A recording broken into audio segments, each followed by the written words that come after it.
Tere, head otsevaate vaatajad, kuulajad. Sügis on saabumas, suvi on läbi. Otsevaade alustab oma uut hooaega, ka Riigikogu on alustanud uut poliithooaega ja sügisega kaasnevad ikka pimedamad ilmad, külmemad ilmad ja energiaküsimused meie kõigi jaoks muutuvad aktuaalsemaks, muutuvad valusamaks. Me teame, et raske talv on ees tulemas ja seetõttu ka meie täna keskendume energiaküsimustele ja me ei jõua kogu seda mahukat energiablokki siin täna Kristjaniga läbi arutada, vaid keskendume elektrituru reformile, mille eelnõu on täna ja homme Riigikogus 2. ja 3. lugemisel ja tõenäoliselt võetakse homme ka vastu ja juba 1. oktoobrist peaks elektrituru reform käivituma.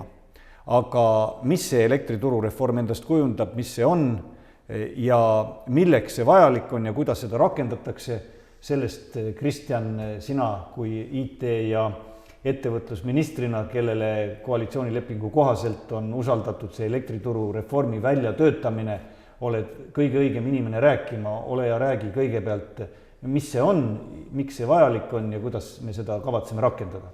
Jaa, et mis siis universaalteenus on? See on tegelikult kontrollitud hind, mis lähtub siis Eesti Energia oma hinnast ehk mis on need sisendhinnad, mida tal on vaja maksta selleks, et elektrienergiat toota, pluss mõistlik kasum. See mõistlik kasum on siis tehniline termin, mida konkurentsiametid üle Euroopa kasutavad ja sisuliselt see tähendab 7–9% kasumimarginaali.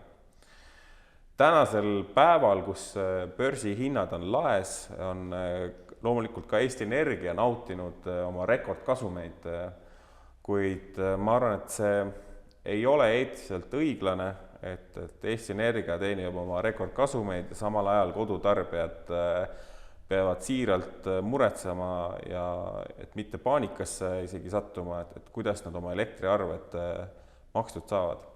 Ja kuigi pikaajaline lahendus siin energiaturul on rohkem tootmisvahendeid, siis tulenevalt turu iseloomust need tootmisvahendid jõuavad alles aastate pärast turule.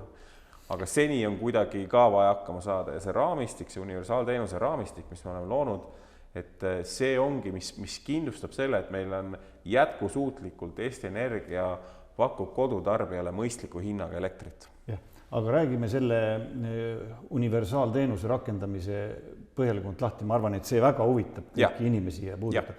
Kõigepealt me rakendame või me jõustame selle universaalteenuse Eesti seaduses 4 aastaks. Just. Me ei lahenda nii nagu eelmisel aastal ainult 1 hooajaks ajutiselt, vaid me teame, et probleem jääb ju pikemaks ajaks üles ja me anname kindlustunde ja stabiilsuse, et see universaalteenus jõustub järgmiseks 4 aastaks ja olenevalt olukorrast siis vajadusel kas pikeneb või lõpeb ära.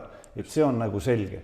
Nüüd inimesed, kes on täna fikseeritud hinnaga sõlminud lepingud, nemad võivad jätkata, kui nad soovivad, kui see hind on soodsam. Mõnedel juhtudel see võib ka nii olla, eks ole. Täpselt nii. Kohustust ei ole rakendada universaalteenus, see on täiendav võimalus. Just. Nüüd nii, nagu sa väga hästi ütlesid, et börsihinnad on väga kõikuvad ja börsihinnad on ka väga kõrged. Minul näiteks oli augustikuu keskmine börsihind 440 eurot. Mis kujuneb nüüd enam-vähem universaalteenuseks? Räägime lahti, sa ütlesid, et tootmishind pluss mõistlik kasum. Just. Me teame, et tegelikult sinna lisandub ju ka CO2 kvoodi hind, mis on suurem kui Eesti Energia oma kulutused ja räägime ka selle lahti, et siin on lubatud väga odavat elektrit 30 euroga ja mis iganes. Et tegelikult need on katteta lubadused, sellepärast, et see on üle Euroopa kehtiv süsteem, mis vajab muutmist loomulikult ja mida me ka ei toeta, aga millega tuleb tegeleda Euroopa tasemel, et sellest Täpselt me nii. Esialgu ei pääse.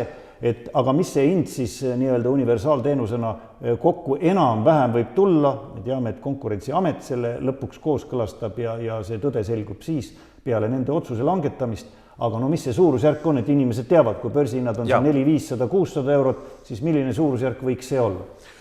Ma arvan, et kõige parem lähtekoht siin on see, et kui Konkurentsiamet oma pressikonverentsil ütles välja selle, et suure tõenäosusega need hinnad tulevad madalamad kui börsihinnad, kui need fikseeritud paketid, mis on sellel hetkel turu pealt saada, ja sisendhinnad tegelikult ei ole kasvanud, siis toona olid need elektrihinnad olid seal 200 eurot megavatt-tund.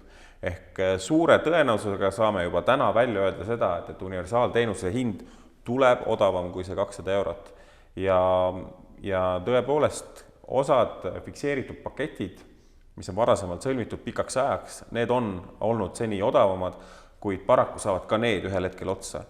Ja siis, kui sa sellel hetkel nüüd turule sisened, otsid uut paketti ja avastad, et sa pead 3-kordset hinda maksma senisega võrreldes, et see ongi koht, kus siis tegelikult universaalteenus on lahendus, et ka sellel kõige krõbedamal ajal tegelikult sa saad mõistliku hinnaga elektrit. Nii, ja see on elektrituru reformi üks osa, et me seadustame 4 aastaks selle teenuse inimestele mõistliku hinnaga, nagu sa ütled, mis kujuneb alla 200 eurot megavatt-tund tõenäoliselt, ja nüüd elektrituru reformi teine osa on see, võtab 50 eurot veel sellest maha. Et kütteperioodil alates 1.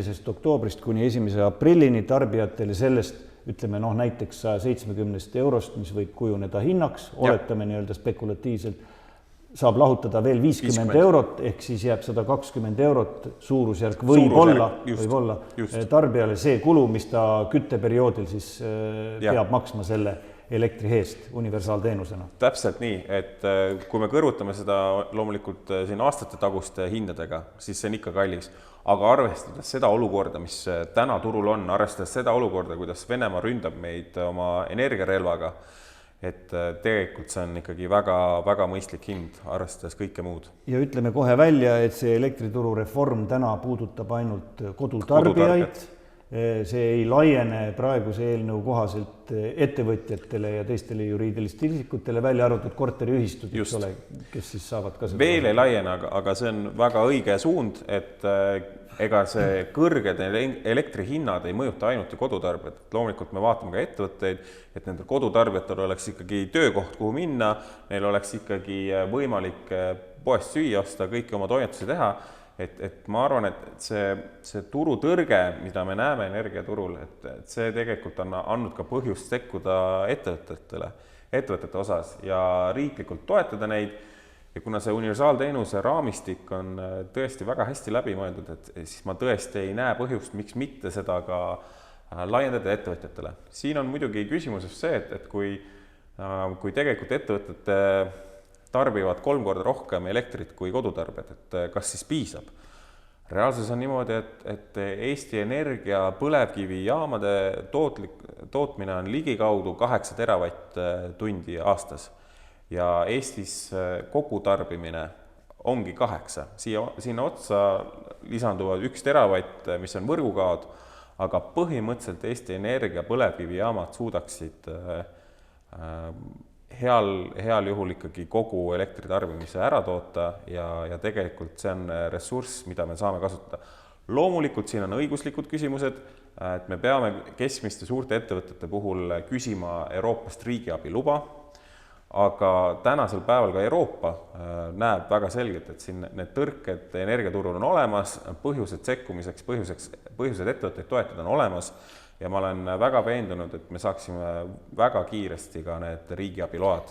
No kui me veel ettevõtjatega jätkame ja püüame selle ettevõtjate osa ka kokku võtta, siis ma eratarbijate poole pealt nii palju lisan, et eratarbijate või kodutarbijate puhul ei ole ka keeruline ega bürokraatlik see universaalteenuse süsteemile üleminek, et piisab lepingu lõpetamisest, siis sa läbi üldteenuse saab kohe universaalteenust, et see on tehtud inimestele väga mugavaks, bürokraatia vabaks, et mingisuguseid kulusid pole vaja tõestada, tulusid ja avaldusi esitada, et see olgu ka siinkohal välja öeldud. Ja ma arvan, et see lisaks sellele, et see üldteenuse hind on võrdsustatud universaalteenusega, lisaks sellele, et see teeb lihtsaks siis universaalteenuse hinda saada, on tegelikult ka see olukord, et just need, kes kõige vähem saavad aru elektriturust ja kuidas need lepingud täpselt töötavad, et need, kes täna istuvad nende üldteenuste peal, ongi need, keda on mõistlik kõige rohkem aidata, et tegelikult energiafirmad neid ei nööriks nii palju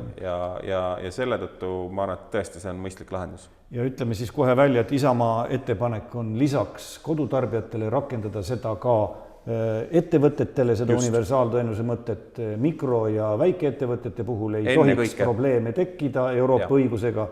Suurte tootjate puhul tuleb läbi rääkida, taotleda riigiabi luba, aga see on protsess, mida on võimalik algatada ja nii nagu me teiste riikide puhul näeme, Euroopa Komisjon suhtub praeguses eriolukorras suhteliselt mõistlikult, et kui on olemas siseriiklik tahe ja otsus, siis on võimalik sellega ka edasi minna. Täpselt nii. Ja lisaks sellele ei ole me loomulikult kõrvale jätnud ka kõiki muid võimalusi, mida Euroopa Komisjon ka ise välja pakub, mis puudutab CO2 võimaliku süsteemi muutmist, mida meie ka ju soovime, või võimalikke hinnalagesid gaasidele ja nii edasi, et me ei jõua kõigist nendest teemadest rääkida.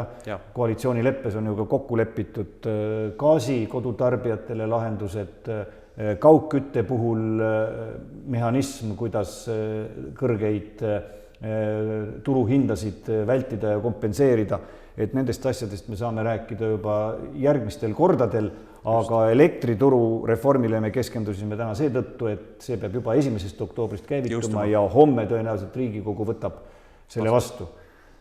No ma loodan, et meie niisugune põgus ülevaate andis siiski teatud ülevaate ka otsevaate vaatajatele, mille nimel Isamaa on pingutanud, et luua pikemaaegselt teatud stabiilsus eratarbijatele ja ka ettevõtjatele ja loomulikult nende küsimustega tuleb päevakajaliselt edasi tegeleda. Me ei ole jätnud kõrvale ei ka puitu, alu ega pelleti teemat.